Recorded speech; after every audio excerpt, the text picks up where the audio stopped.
Sunan Gunung Jati dikenal oleh masyarakat Jawa sebagai salah satu wali songo yang terkenal dengan cara berdakwahnya melalui jalur politik.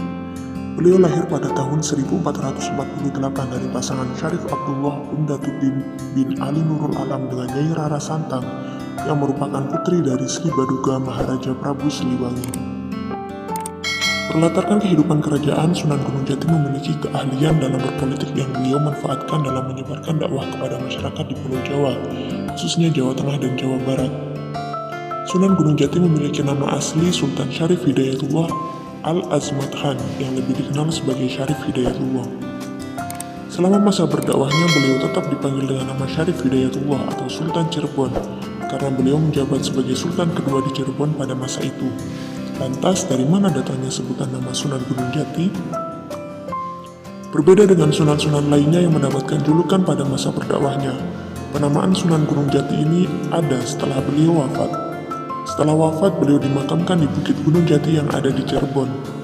Berhubung dimakamkan di sana, masyarakat lebih sering memanggil beliau dengan sebutan Sunan Gunung Jati yang memiliki arti Sunan yang dimakamkan di Gunung Jati. Berhubung dirinya berdakwah di jalur politik, nama Sunan Gunung Jati ini memiliki julukan sebagai politikus ulung karena telah berhasil menaklukkan banyak kesultanan di daerah Cirebon dan Banten. Keahlian beliau dalam berdakwah lewat jalur politik membuatnya diangkat sebagai Sultan Cirebon. Berstatus sebagai Sultan, Sunan Gunung Jati menjadi wali songo satu-satunya yang memimpin pemerintahan secara resmi. Awalnya ada Sunan Giri yang memerintah kerajaan Giri, namun kerajaan Giri tersebut tidak masuk dalam wilayah kerajaan resmi yang ada di Pulau Jawa. Dengan kepiawaiannya dalam berpolitik, Sunan Gunung Jati bisa mengubah Cirebon menjadi pusat industri niaga terbesar di Pulau Jawa. Seiring dengan banyaknya pendatang dan orang yang berdagang di Cirebon, ajaran Islam mulai dikenal hingga ke keluar Pulau Jawa. Saat menjabat sebagai Sultan Cirebon, beliau membangun banyak masjid dan pesantren di daerah Jawa Barat dengan basis dakwah yang berlokasi di Cirebon. Beliau juga menerapkan ajaran Islam dalam setiap transaksi jual-beli, sewa-menyewa, hingga bagi hasil dengan menggunakan akad. Sunan Gunung Jati juga telah mengubah sistem dan struktur kepemerintahan dengan dasar kekuasaan religius yang mengajarkan kalau kekuasaan bukanlah berasal dari manusia, melainkan dari Allah SWT.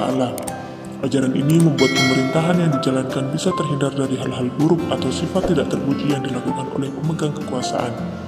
Selain memiliki keahlian di bidang politik, Sunan Gunung Jati juga memiliki keahlian lainnya.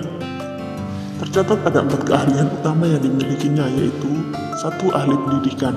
Sunan Gunung Jati sangat cerdas dan piawai dalam mengajar murid-muridnya, baik itu mengajar ilmu keagamaan hingga keterampilan lainnya. Beliau akan masuk ke dalam pelosok-pelosok desa guna memberikan pendidikan secara gratis kepada masyarakat setempat yang kondisi ekonominya kurang baik. Berkat cara mengajarnya yang piawai inilah para muridnya yang berasal dari luar daerah bahkan rela datang ke Cirebon pada malam Jumat setiap 1 bulan sekali untuk mendengarkan pengajian dari Sunan Gunung Jati. Hingga kini tradisi menggelar pengajian sebulan sekali masih ada dan banyak yang melakukannya meski yang mengajar bukan Sunan Gunung Jati. 2. Ahli bahasa.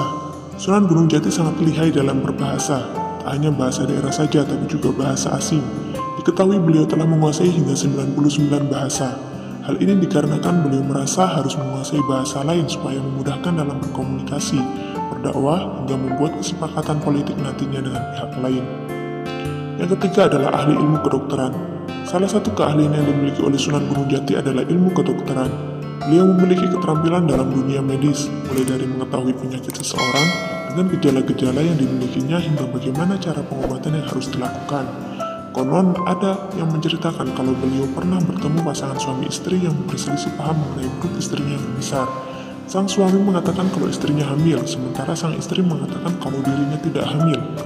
Mereka pun memutuskan untuk datang ke Sunan Gunung Jati dan saat diperiksa ternyata perut yang membesar tersebut adalah karena tumor.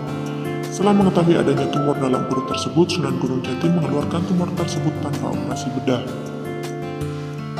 Yang keempat, ahli strategi perang. Keahlian lain yang dimiliki oleh Sunan Gunung Jati adalah ahli strategi perang. Menjadi Raja Cirebon membuatnya perlu menguasai strategi perang supaya bisa mempertahankan wilayah kekuasaannya. Berkat kelihayannya dalam berstrategi perang, beliau berhasil menaklukkan kerajaan Raja Galuh, Kuningan, dan Talaga. Beliau bahkan bisa menguasai Sunda Kelapa. Bisa dikatakan kalau wilayah kekuasaan Kesultanan Cirebon bisa mencapai seluruh Jawa Barat dan hampir separuh Jawa Tengah berkat strategi perang darinya. Itulah sekilas cerita sejarah mengenai Sunan Gunung Jati. Semoga kita bisa belajar banyak dari kisah hidup pemimpin Wali Songo ini. Wallahu a'lam bishawab.